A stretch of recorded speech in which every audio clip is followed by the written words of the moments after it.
Hello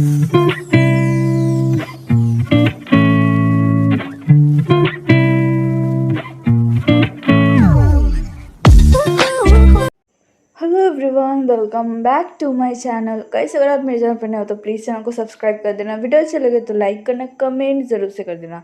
तो हम अपने fan fiction the bloody eyes का नेक्स्ट पार्ट स्टार्ट करते हैं। पिछले पार्ट में हमने देखा था कि विंग ने राजकुमारी मो को उस नेगेटिव स्पिरिट से बचाया था।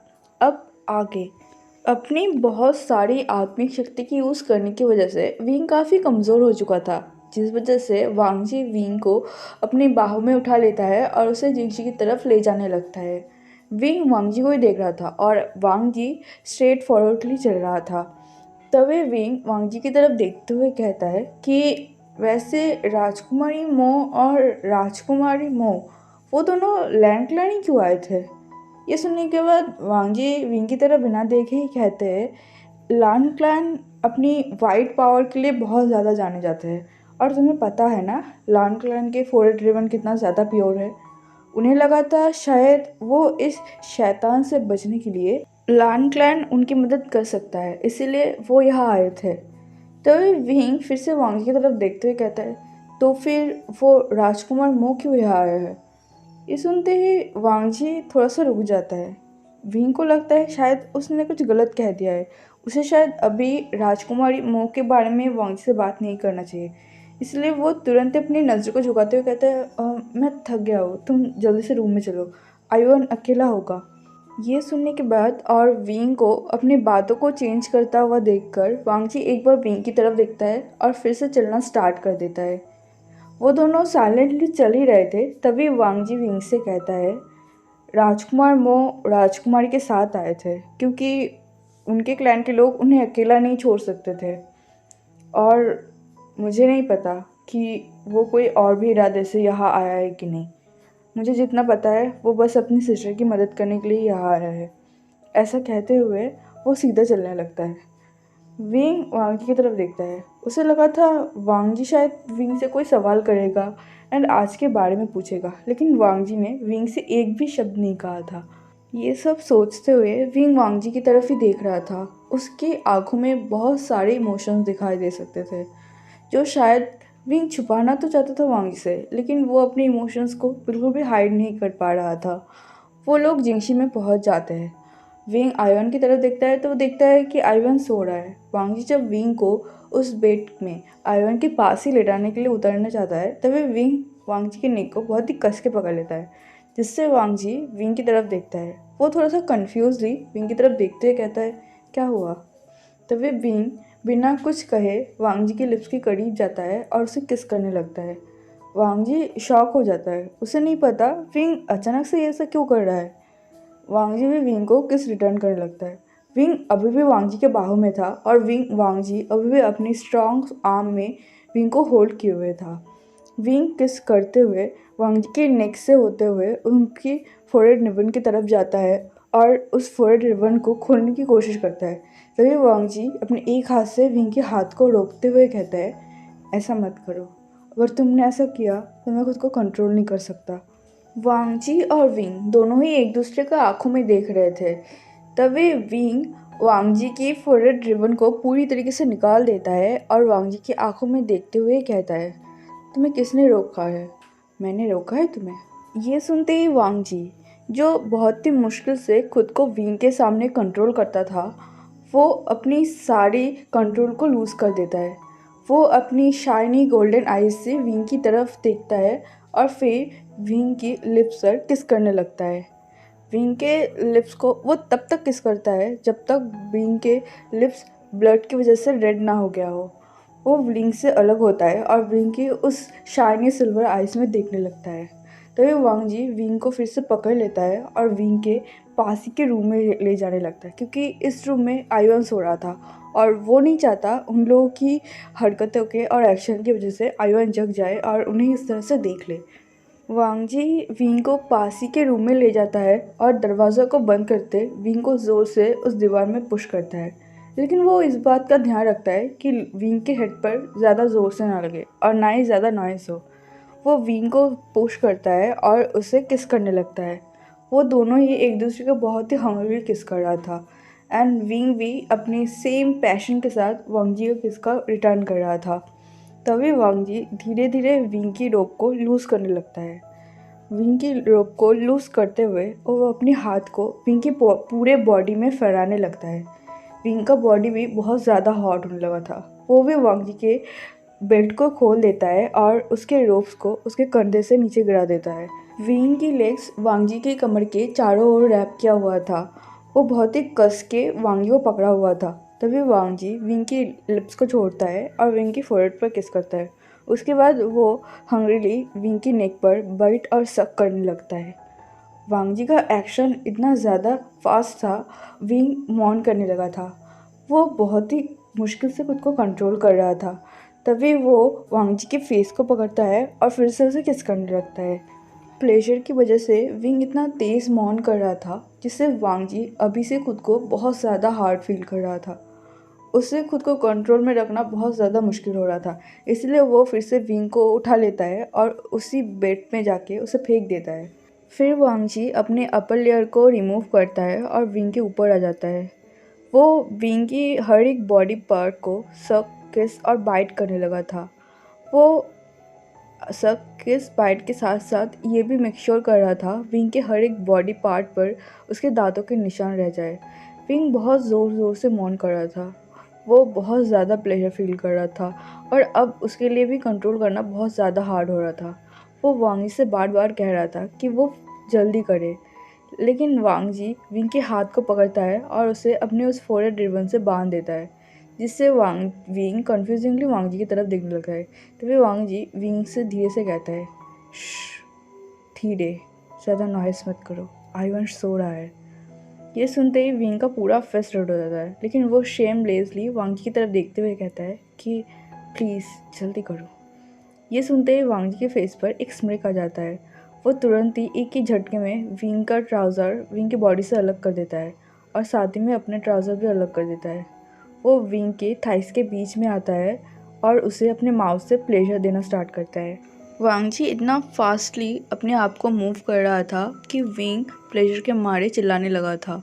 वो अब खुद को बिल्कुल भी रोक नहीं पा रहा था, इसलिए उसने वांग जी की हड़ को पकड़ लिया था ताकि वो वांग जी की हड़ को अपने से दूर कर सके। लेकिन वांग जी कस के विंग के हाथ को पकड़ लेता है और विंग के हाथ को ऊपर कर देता है। विंग के हाथ पहले से ही बंधे हुए थे, इसलिए विंग बिल्कुल भी वांग जी को हटा नहीं पा रहा था। तभी वांग जी फाइनली विंग को अपने माउथ में रिलीज़ करवा देता है। विंग को बहुत ज़्यादा एम्बैरेसिंग फील हो रहा था। वो वांग जी की तरफ देखते हुए कहता है कि वांग जी फेंक दो उसे। उसका पूरा फेस रेड हो चुका था एंड एक्साइटमेंट की वजह से उसका पूरा बॉडी शिवर कर रहा था।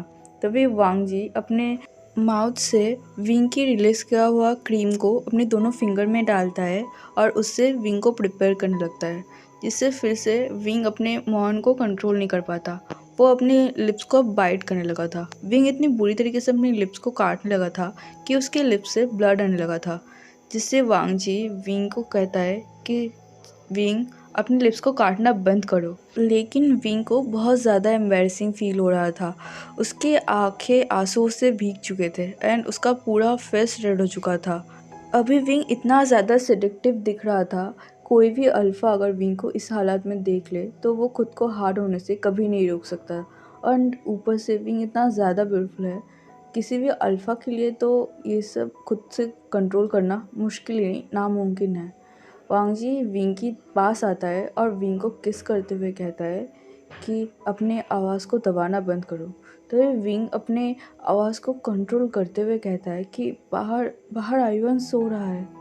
ये सुनते ही वांग जी अपने हाथ से एक स्पेल बनाता है। वो साइलेंसिंग स्पेल था जो उस पूरे रूम में फैला देता है। ये देखकर विंग के सांस में सांस आते हैं। उसे भी बहुत ज़्यादा मुश्किल हो रहा था अपने आवाज़ को कंट्रोल करने में। वांग जी अब बहुत ही फास्टली अपने फिंगर को मूव करने लगा था, जिससे विंग अपने आवाज़ को थोड़ा सा भी नहीं रोक पाता और वो बहुत ज़ोर से चिल्लाने लगता है, जिससे कि वांग जी और भी ज़्यादा खुद को हार्ड फील करता है। वो अपने फिंगर को बाहर निकालता है और खुद को विंग के अंदर इंसर्ट कर देता है। विंग पहले से ही वेट था, ऊपर से वांग जी ने विंग को बहुत अच्छे से प्रिपेयर भी किया था, जिस वजह से वांग जी को ज़्यादा स्ट्रगल नहीं करना पड़ता।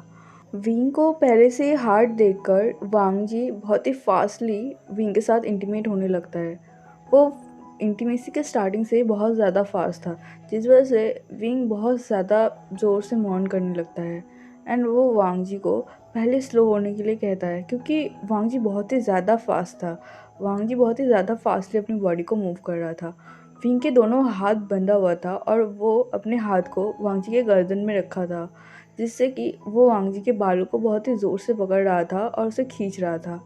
वांग जी के पूरे बाल खुल चुके थे और विंग के बाल भी वांग जी ने खोल दिया था। वांग जी विंग के फेस के करीब आता है और उसके नेक पर सक करने लगता है, जिस वजह से प्लेजर के मारे विंग की आंखों से आंसू बहने लगे थे। वांग जी अपने टंग से विंग के उन आंसुओं को साफ करता है और विंग के लिप्स पर किस करने लगता है। विंग भी बहुत ही कस के वांग जी को पकड़ लेता है और उसे किस रिटर्न करने लगता है। थोड़ी ही देर में एक हार्ड लॉन्ग सेशन के बाद वांग जी रिलीज़ हो जाता है और विंग भी रिलीज़ होकर वहीं पे गिर जाता है। वांग जी विंग के ऊपर ही पड़ा हुआ था। वो दोनों बहुत ज़ोर से सांस ले रहे थे। विंग अपने सांस को कंट्रोल करने की कोशिश कर रहा था। उस पूरे रूम में बस उन दोनों की डीप ब्रीथिंग की आवाज़ें सुनाई दे रहा था। थोड़ी देर तक ऐसे खुद की सांसों को कंट्रोल करने के बाद विंग धीरे धीरे अपनी आंखों को बंद करने लगा था, क्योंकि वो बहुत ज़्यादा थक गया था। तभी उसे अपने कानों में किसी की गर्म सांसें महसूस होता है। वो अपनी आंखें खोलकर देखता है तो वांग जी उसके कानों के पास जाकर उसके ईयरलॉब को लिक कर रहा था, जिससे विंग अपने हाथ से वांग जी को हटाने की कोशिश करते हुए उससे कहना चाहता था कि वो थक गया है, लेकिन विंग के हाथ अभी भी बंधे हुए थे। इसीलिए वांग जी विंग के कानों में अपने गर्म सांसों को छोड़ते हुए कहता है, विंग, क्या हम और एक बार? तो ये विंग अपने टायर्ड वॉइस में कहता है कि नहीं, वो बहुत ज़्यादा थक गया है। लेकिन वांग जी फिर से हार्ड हो चुका था और अब वो खुद को कंट्रोल नहीं कर पा रहा था। इसीलिए विंग के मना करने के बावजूद भी वो फिर से विंग के साथ स्टार्ट हो जाते हैं।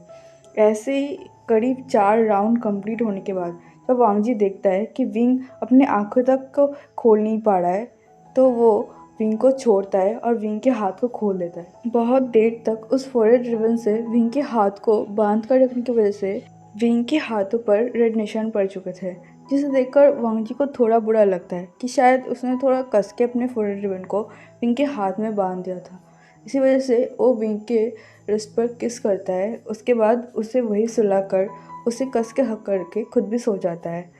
अब हमें नेक्स्ट डे का सीन दिखाया जाता है, जहाँ विंग दोपहर को आयोन को उसके क्लास में छोड़कर खुद राजकुमारी मो से मिलने के लिए जाता है, क्योंकि उसे देखना था राजकुमारी मो अभी ठीक है कि नहीं, या फिर उसके ऊपर फिर से वो शैतान का हमला तो नहीं हुआ है।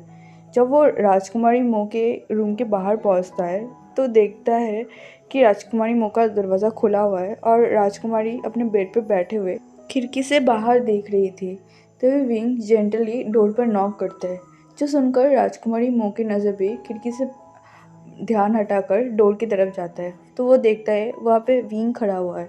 वो तुरंत अपनी जगह से खड़ी होती है और विंग को अंदर आने के लिए बोलती है। विंग भी पोलाइटली राजकुमारी को बो करता है और अंदर आ जाते हैं। राजकुमारी भी विंग को देखकर बो करती है। उसके बाद विंग राजकुमारी से पूछता है कि आप ठीक तो है ना, आप कब उठे थे सुबह? तभी राजकुमारी कहती है कि वो आज सुबह बहुत देर से उठी थी एंड आज उसका नींद भी बहुत अच्छा हुआ। एंड विंग का उसकी मदद करने के लिए उसे शुक्रिया भी कहते हैं। वो विंग का बहुत बड़ा एहसानमंद है, क्योंकि विंग को भी नहीं पता उसने उनकी कितनी बड़ी मदद की है। ये सुनकर विंग एक स्माइल करता है और राजकुमारी को उसे थैंक यू बोलने के लिए मना करता है, क्योंकि ये विंग का फ़र्ज़ था। अगर उनकी जगह कोई और होता तो विंग शायद उसका भी मदद ही करता। ये सुनने के बाद राजकुमारी स्माइल करते हुए कहती है, लेकिन मेरी बात अलग है। मेरा शादी फिक्स्ड हो गया था और मेरे ससुराल वालों ने कहा था कि अगर मैं जल्दी से जल्दी ठीक नहीं हुई तो शायद मेरा शादी कैंसिल हो जाता, और जिससे मेरा शादी फिक्स्ड हुआ था वो मेरा बचपन का लवर था। और अगर सच में हमारा शादी कैंसिल हो जाता तो सबसे ज़्यादा हर्ट शायद मैं होती, और शायद तब मैं ये भी चाहती कि ये शैतान मुझे खा ही डाले, क्योंकि अपने लवर को किसी और के साथ शादी होते हुए देखने से अच्छा खुद मर जाना है। ऐसा कहते हुए वो एक सैडली स्माइल करता है उसे ही पता है उस टाइम वो कौन सी चीज़ से जूझ रही थी। विंग भी समझ रहा था। वो अपने सिर को शाई करते हुए कहता है, आप प्लीज़ ऐसा सोचना बंद कीजिए। अब आप पूरी तरीके से ठीक है और अब वो शैतान आपके ऊपर कभी हमला नहीं करेगा। ये सुनते ही राजकुमारी एक स्माइल करते हैं। तभी उसे कुछ याद आता है और उनका स्माइल फीका पड़ जाता है। वो विंग की तरफ थोड़ा सा कंसर्नली देखते हुए कहता है, राजकुमार विंग, क्या मैं आपसे कुछ पूछ सकती हूँ? ये सुनते ही विंग वो कहता है कि हाँ, आप बेझिझक पूछ सकते हैं। ये सुनते ही राजकुमारी थोड़ा सा हेजिटेट फील करते हुए कहती है, कल कल इवान आपके पास था, है ना? ये सुनते ही विंग को राजकुमार मोह की याद आता है। वो अपने सिर को नीचे झुका लेता है। वो अब शायद इवान के बारे में बात नहीं करना चाहता और उसे लगता है शायद राजकुमारी मोह राजकुमार इवान के बारे में यही पूछेंगे कि उसने उसे हर्ट किया था। विंग सोचता है कि अगर वो पूछेंगे विंग से तो फिर वो सच बता देगा। ऐसा सोचते हुए वो राजकुमारी की तरफ देखता है। तभी राजकुमारी कहते हैं, मुझे माफ़ कर देना अगर इवान ने आपसे कुछ गलत कहा हो तो। ये सुनते विंग थोड़ा सा हैरान होता है। उसे नहीं लगा था कि राजकुमारी उससे माफ़ी मांगेगी। उसे लगा था शायद राजकुमारी विंग से कहेगा कि इसने युआन के साथ ऐसा क्यों किया। लेकिन यहाँ तो कुछ उल्टा ही है। विंग कन्फ्यूजली राजकुमारी की तरफ देख रहा था। तो वे राजकुमारी एक गिल्टी फेस के साथ विंग की तरफ देखते हुए कहती है, मुझे पता है युआन कैसा है। मुझे क्लियरली तो नहीं पता कि हम आप दोनों के बीच क्या हुआ था, लेकिन लेकिन मैं आपसे कुछ कहना चाहती हूँ। ऐसा कहते हुए वो विंग की तरफ देखती है, जैसे कि वो कुछ ऐसा बोलना चाहती है जो विंग को जानना ज़रूरी है। ये सोचकर विंग के मन में ये आता है, क्या राजकुमारी मुझे पहले से जानती है? ऐसा सोचते हुए वो अपने सिर को नोट कर देता है ताकि राजकुमारी अपनी बात को कंटिन्यू करे। तभी राजकुमारी कहते हैं, क्या क्या इवान ने कल आपसे जियांग क्लैन के बारे में कुछ कहा था?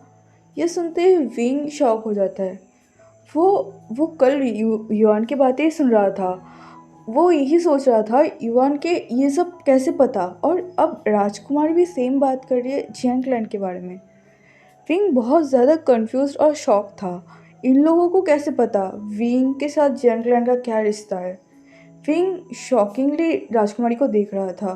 तभी राजकुमारी नर्वसली कहते हैं, मुझे माफ़ कर दीजिए राजकुमार वे, मैं आपसे ये सब बातें नहीं करना चाहती थी और मैं करती भी नहीं। मैंने जब फर्स्ट दिन आपको देखा था, मैंने मैंने सोचा था कि मैं आपसे बात करूं, लेकिन मुझे लगा था कि आपसे ये सब बात करना ठीक नहीं होगा। लेकिन लेकिन मेरा भाई वो नादान है। उसने उसने शायद अपनी नादानियत में ये सब कर बैठा। प्लीज़ उसे माफ़ कर दीजिए। तभी विंग कन्फ्यूजिंगली और थोड़ा सा एंग्रीली कहता है, आप लोगों को कैसे पता चला जंगलैंड के बारे में? ये सुनते ही राजकुमारी थोड़ा सा हेजिटेट फील करती है। उसे समझ नहीं आ रहा था कि वो क्या बोले। वो खुद को एक्सप्लेन करने के लिए अपने माउथ को ओपन करती ही है कि तभी उसे पीछे से राजकुमार मोह की आवाज़ सुनाई देता है, जो अपनी शिजे को बुला रहा था। राजकुमार मोह पीछे से कहता है, शिजे, आप यहाँ है? वह कुल प्रमुख लान आपको कब से बुला रहा है? ये सुनते ही विंग और राजकुमारी मोह की नज़र उस दरवाजे पर टेक लगाए खड़ा हुआ मो युआन पर जाता है, जो उनकी तरफ देखकर एक स्माइल कर रही थी। राजकुमारी मो उसे देखकर थोड़ा सा घबरा जाती है। वो मो युआन की तरफ देखते हुए कहती है, इवान, तुम यहाँ क्या कर रहे हो? तभी राजकुमार उन दोनों की तरफ आते हुए कहता है, मैं तो यहाँ आपको बुलाने आया था, लेकिन यहाँ तो राजकुमार विंग भी है। ऐसा कहते हुए वो स्माइल करते हुए विंग के पास आकर खड़ा हो जाता है। विंग फिर से इवान से सेफ डिस्टेंस पे खड़ा हो जाता है। उसे बिल्कुल पसंद नहीं इवान को उसकी इतनी कड़ी वाना। तभी राजकुमारी उन दोनों के बीच आते हुए कहती है, इवान, तुम यहाँ किस लिए आए थे? तभी इवान अपनी शीशे की तरफ देखते हुए कहता है, वो कुल प्रमुख आपको बुला रहे थे।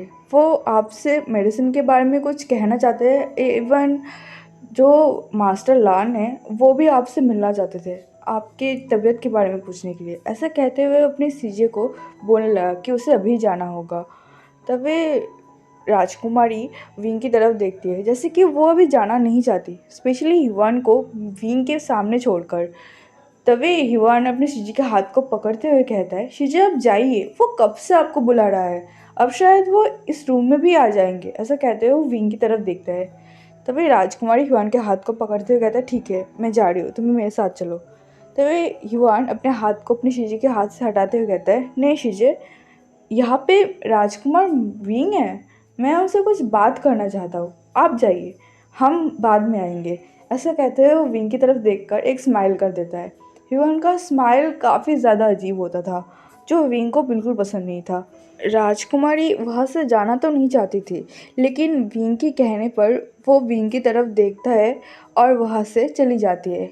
ये देखकर ह्यून अपने शीशे को बाय कहता है, तभी विंग वहाँ से जाने लगता है, लेकिन ह्यून तुरंत ही अपने हाथ को सामने कर देता है जिससे कि वो विंग के रास्ते को रोक सके। ह्यून के इस हरकतों से विंग को बहुत ज़्यादा गुस्सा आता है और विंग को अभी भी बहुत ज़्यादा गुस्सा आ रहा था। फिर भी विंग अपने एंगर को कंट्रोल करते हुए कहता है, मैंने कहा मेरा रास्ता छोड़ो राजकुमार मो। ये सुनने के बाद युवान एक सैडली पाउट करता है और विंग के और भी करीब जाते हुए कहता है, मुझे लगा था हम दोनों क्लोज है। विंग, तुम मुझे युवान क्यों नहीं बुलाते जैसे मैं तुम्हें तुम्हारे बर्थ नेम से बुलाता हूँ, वी इंग। ऐसा कहते हुए वो विंग की बहुत ज़्यादा करीब आ जाता है और उसे देखकर स्माइल करने लगता है। विंग शायद अब बहुत ज़्यादा गुस्सा हो गया था और युवान ने भी अपना हाथ पार कर चुका था, इसीलिए विंग बहुत ज़्यादा गुस्से में युवान की तरफ देख रहा था। उसकी आंखें भी रेड हो चुका था, वो इतना ज़्यादा गुस्सा हो चुका था। तो है एवरीवन, मैं अपने पार्ट को ही रोकती हूँ। आई होप आपको ये फैन फिक्शन अच्छा लग रहा हो। अच्छा लग रहा हो तो प्लीज़ लाइक करना और कमेंट के थ्रू मुझे ज़रूर बताना कि आपको ये फैन फिक्शन कैसा लग रहा है। मिलता है नेक्स्ट पार्ट में, तब तक के लिए बाय बाय।